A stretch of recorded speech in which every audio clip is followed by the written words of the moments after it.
Estamos de volta com o último bloco do Band Entrevista deste domingo, que recebe o prefeito de Taubaté pelo PSDB, Ortiz Júnior. Prefeito, uma questão importante que a gente precisa abordar também é a questão do transporte. A gente percebeu que o sistema está passando por uma mudança bem expressiva este ano.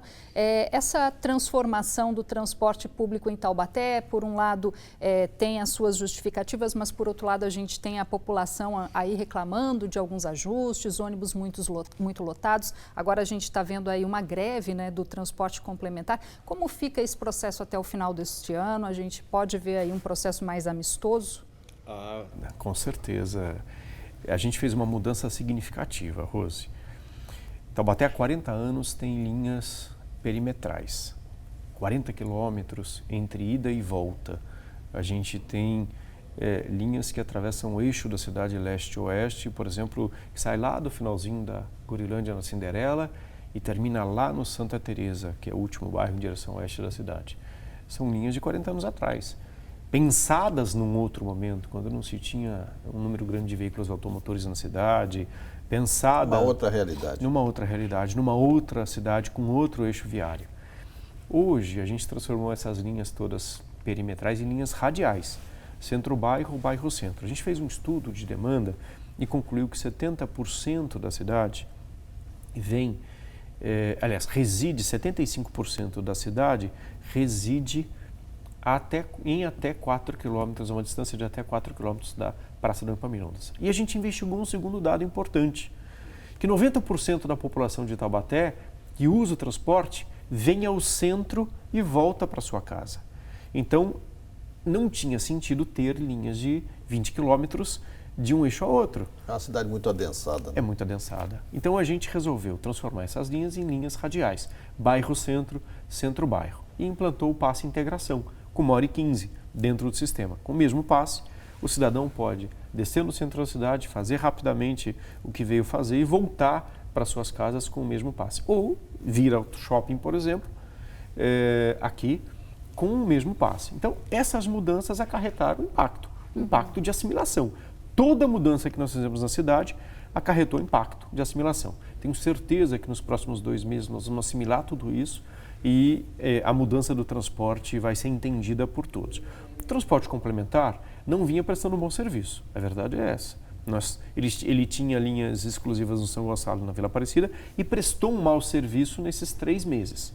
Em razão dessa prestação ruim de serviço, a população pediu para tirá-los dessas 2 linhas. Eles assumiram 4 linhas compartilhadas com ônibus. Eles querem mais linhas e eles querem receber pela gratuidade, pelo passe dos idosos e pelo passe dos estudantes. Isso é inviável e impossível, não vai acontecer. Eles deflagraram greve. Agora, o mais triste de tudo, Elcio e Rose, é que eles estão em greve há 1 semana e ninguém sente falta deles. Isso é perigoso. Isso é muito perigoso para eles.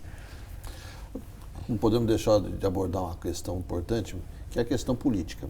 No ano que vem, o senhor falou que o senhor vai ter obras importantes, você vai chegar em 2020 entregando obras importantes. Sua aprovação como prefeito é positiva, mas o senhor não pode mais ser candidato à reeleição, o senhor já concorreu a uma reeleição. Como é que o senhor vê a eleição de 2020? O senhor acredita que essa onda que varreu 2018, essa onda PSL que varreu 2018, vai ter efeito na eleição municipal? Pode ter, mas depende de como o próximo presidente vai enfrentar as questões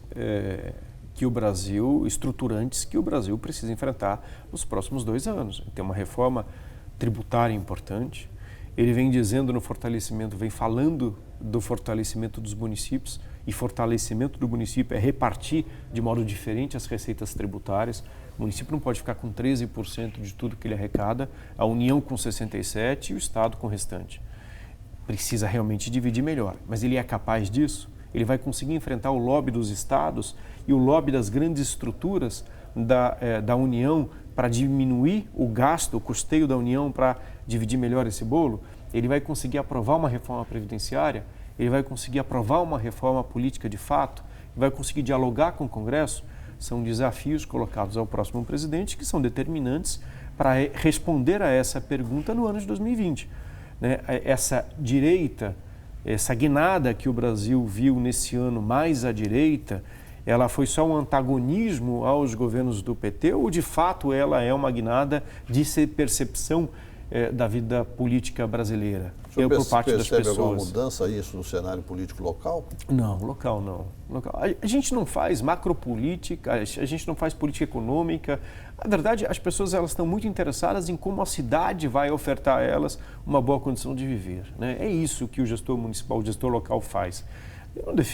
Eu não me defino de direita, não me defino de esquerda, não me defino de centro, né? Eu acabo atendendo às demandas das pessoas.